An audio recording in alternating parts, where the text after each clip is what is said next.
शास्त्रों में या भगवान विष्णु के किसी भी चित्रपट अथवा श्री स्वरूप का ध्यान करके देखें, माँ लक्ष्मी सदैव उनके चरणों में बैठी उनके चरण दबाती ही दिखती हैं। आज के जमाने में कोई किसी के चरणों में बैठे यह अपमानजनक माना जाता है, परंतु धन की देवी माता लक्ष्मी भगवान विष्णु जी के चरणों में क्यों बैठती है। राधे राधे जी, पवित्र वचन यूट्यूब चैनल में आपका हार्दिक स्वागत है। मैं हूँ कात्यायनी। आइए इसकी कथा सुने। एक बार देवर्षि नारद जी ने माता लक्ष्मी जी से पूछा, आप हमेशा ही श्री हरि विष्णु जी के चरण क्यों दबाती रहती हैं?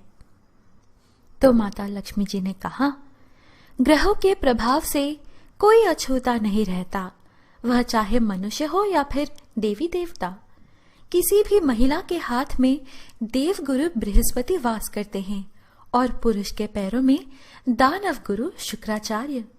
जब महिला पुरुष के चरण दबाती है तो देव और दानव के मिलन से धन लाभ का योग बनता है। इसीलिए मैं हमेशा अपने स्वामी के चरण दबाती हूँ।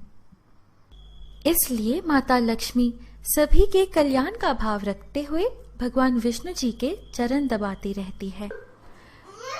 भक्तों, हम सब चाहते हैं कि माँ लक्ष्मी हमारे घर में स्थायी निवास बनाए, किंतु माँ लक्ष्मी जी स्थायी निवास कहाँ बनाती हैं? माँ लक्ष्मी जी स्थायी रूप से कहाँ निवास करती हैं? इस बात का विवरण हमें इंद्र और बलि की कथा में मिलती है। एक बार देवताओं के राजा इंद्र से डरकर राक्षस राजा बलि कहीं जाकर छुप गए। देवराज इंद्र दैत्यराज को ढूंढते ढूंढते एक खाली घर में पहुंचे।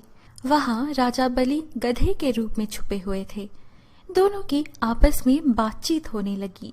उन दोनों की बातचीत अभी चल ही रही थी कि उसी समय दैत्यराज बलि के शरीर से एक स्त्री बाहर निकली। देवराज इंद्र के पूछने पर स्त्री ने कहा, मैं देवी लक्ष्मी हूँ। मैं स्वभाववश एक स्थान पर टिककर नहीं रहती हूँ, परंतु मैं उसी स्थान पर स्थिर होकर रहती हूँ जहाँ सत्य, दान, व्रत, तप, पराक्रम तथा धर्म रहते हैं। जो व्यक्ति सत्यवादी होता है, ब्राह्मणों का हितैषी होता है, धर्म की मर्यादा का पालन करता है, उसी के यहाँ मैं निवास करती हूँ। इस प्रकार यह स्पष्ट है कि माता लक्ष्मी जी केवल वही स्थायी रूप से निवास करती हैं जहाँ अच्छे गुणी व्यक्ति निवास करते हैं। अपने स्वामी भगवान श्री हरि विष्णु जी को राजा बलि के पाताल लोक से मुक्त करने के लिए माँ लक्ष्मी जी ने उन्हें रक्षा सूत्र बांधकर उन्हें अपना भाई बनाया। राजा बलि और माता लक्ष्मी जी ने भी मनाया था रक्षा बंधन। राजा बलि बहुत दानी राजा थे और भगवान विष्णु जी के अनन्य भक्त भी थे। एक बार उन्होंने यज्ञ का आयोजन किया। इसी दौरान उनकी परीक्षा लेने के लिए भगवान विष्णु जी वामन अवतार लेकर आए और दान में राजा बलि से 3 पग भूमि देने के लिए कहा, लेकिन उन्होंने 2 पग में ही पूरी पृथ्वी और आकाश नाप लिया। इस पर राजा बलि समझ गए कि भगवान ही उनकी परीक्षा ले रहे हैं। तीसरे पग के लिए उन्होंने भगवान का पग अपने सिर पर रखवा लिया। फिर उन्होंने भगवान से याचना की कि अब तो मेरा सब कुछ चला ही गया है, प्रभु आप मेरे विनती स्वीकारे और मेरे साथ पाताल में चलकर रहें। भगवान जी ने भक्त की बात मान ली और वैकुंठ छोड़कर पाताल चले गए। उधर देवी लक्ष्मी जी परेशान हो गई। फिर उन्होंने लीला रची और गरीब महिला बनकर राजा बलि के सामने पहुंची और राजा बलि को राखी बांधी। राजा बलि ने कहा कि मेरे पास तो आपको देने के लिए कुछ भी नहीं है। इस पर देवी लक्ष्मी अपने रूप में आ गई और बोली कि आपके पास तो साक्षात मेरे स्वामी हैं, मुझे वही चाहिए, उन्हें ही लेने आए हूँ। इस पर राजा बलि ने भगवान विष्णु जी को माता लक्ष्मी जी के साथ जाने दिया। जाते समय भगवान विष्णु जी ने राजा बलि को वरदान दिया कि वह हर साल 4 महीने पाताल में ही निवास करेंगे। यह 4 मास चतुर्मास के रूप में आज भी जाने जाते हैं, जो देवशयनी एकादशी से लेकर देवोठनी एकादशी तक होते हैं। माँ लक्ष्मी चंचल स्वभाव की हैं। वे कहीं ज्यादा देर नहीं टिकती, परंतु जहाँ जहाँ वे जाती हैं प्रथम पूजनीय श्री गणेश जी को अपने साथ लेकर जाती हैं। ऐसा क्यों है, इस कथा में हमें पता चलता है। एक समय माता लक्ष्मी माता पार्वती जी से मिलने कैलाश जाती हैं। वहाँ नन्हे गणेश जी को खेलते हुए देख माता लक्ष्मी जी को उन पर बहुत प्रेम आता है, तो वे माँ पार्वती जी से पूछती हैं, क्या मैं इन्हें गोद ले लूं? तो माता पार्वती जी अपना चिंतन व्यक्त करती है। कहती है, बहन आप इन्हें गोद ले सकती हैं, परंतु आप चंचल हैं, कहीं स्थिर नहीं बैठती। तो श्री गणेश जी तो अभी बालक हैं। यदि आप श्री गणेश जी को छोड़ जाए तो उनका पालन पोषण कैसे होगा? इस बात पर माँ लक्ष्मी जी आश्वासन देती हैं कि वे जहाँ भी जाएं, श्री गणेश जी को अपने साथ ही लेकर जाएंगी और प्रथम पूजनीय श्री गणेश जी ही होंगे। माँ लक्ष्मी अपने भक्तों में भेदभाव नहीं करती। अपने सच्चे भक्तों की मन की प्रार्थना वे अवश्य सुनती हैं। एक समय भगवान विष्णु मृतलोक में विचरण करने के लिए आ रहे थे। तब लक्ष्मी जी ने भी उनसे साथ चलने का आग्रह किया। तब विष्णु जी ने कहा कि यदि मैं जो बात कहूँ तुम अगर वैसा ही मानो तो फिर चलो।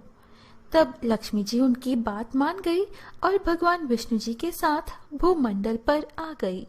कुछ देर बाद एक जगह पर पहुंचकर भगवान विष्णु जी ने लक्ष्मी जी से कहा कि जब तक मैं ना आऊं तुम यहाँ ठहरो।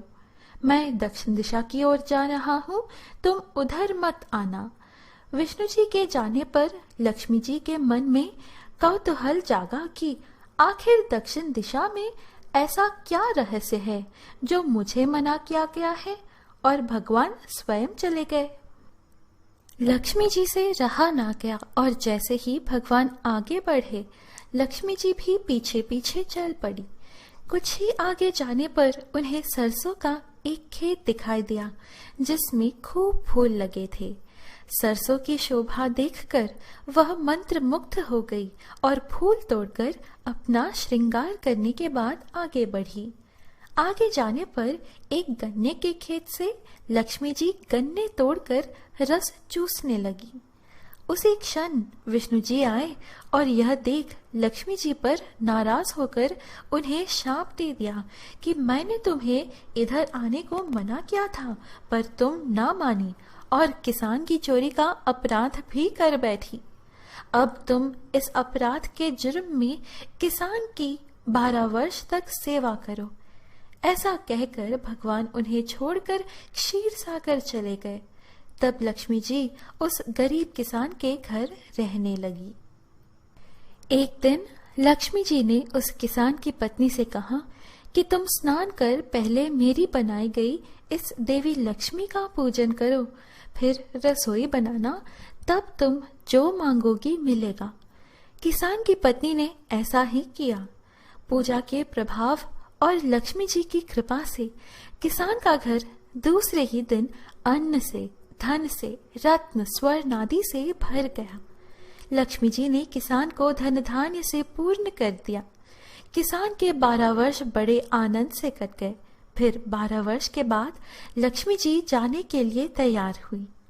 विष्णु जी लक्ष्मी जी को लेने आए तो किसान ने उन्हें भेजने से इनकार कर दिया। तब भगवान विष्णु जी ने किसान से कहा कि इन्हें कौन जाने देता है, यह तो चंचला है, कहीं नहीं ठहरती, इनको बड़े बड़े नहीं रोक सके। इनको मेरा शाप था, इसलिए 12 वर्ष से तुम्हारी सेवा कर रही थी। तुम्हारी 12 वर्ष सेवा का समय पूरा हो चुका है। किसान हठपूर्वक बोला कि नहीं, अब मैं लक्ष्मी जी को नहीं जाने दूंगा।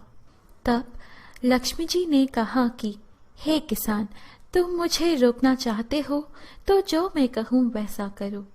कल तेरस है, तुम कल घर को लीप पोत कर स्वच्छ करना, रात्रि में घी का दीपक जलाकर रखना और सायंकाल मेरा पूजन करना और एक तांबे के कलश में रुपये भरकर मेरे लिए रखना। मैं उस कलश में निवास करूंगी, किंतु पूजा के समय मैं तुम्हें दिखाई नहीं दूंगी। इस एक दिन की पूजा से वर्ष भर मैं तुम्हारे घर से नहीं जाऊंगी। यह कहकर वह दीपकों के प्रकाश के साथ 10 दिशाओं में फैल गई। अगले दिन किसान ने लक्ष्मी जी के कथानुसार ही पूजन किया। उसका घर धन धान्य से पूर्ण हो गया। इसी वजह से हर वर्ष तेरस के दिन लक्ष्मी जी की पूजा होने लगी। भक्तों, यह है आज की प्रस्तुति। आशा है आपको यह वीडियो अच्छी लगी। इस प्रकार के और वीडियोस, कथाएं, स्तुति, भजन पाने के लिए हमारे YouTube चैनल पवित्र वचन को सब्सक्राइब करें। हम फिर मिलेंगे अगली वीडियो में। जय श्री हरि विष्णु, जय मां लक्ष्मी।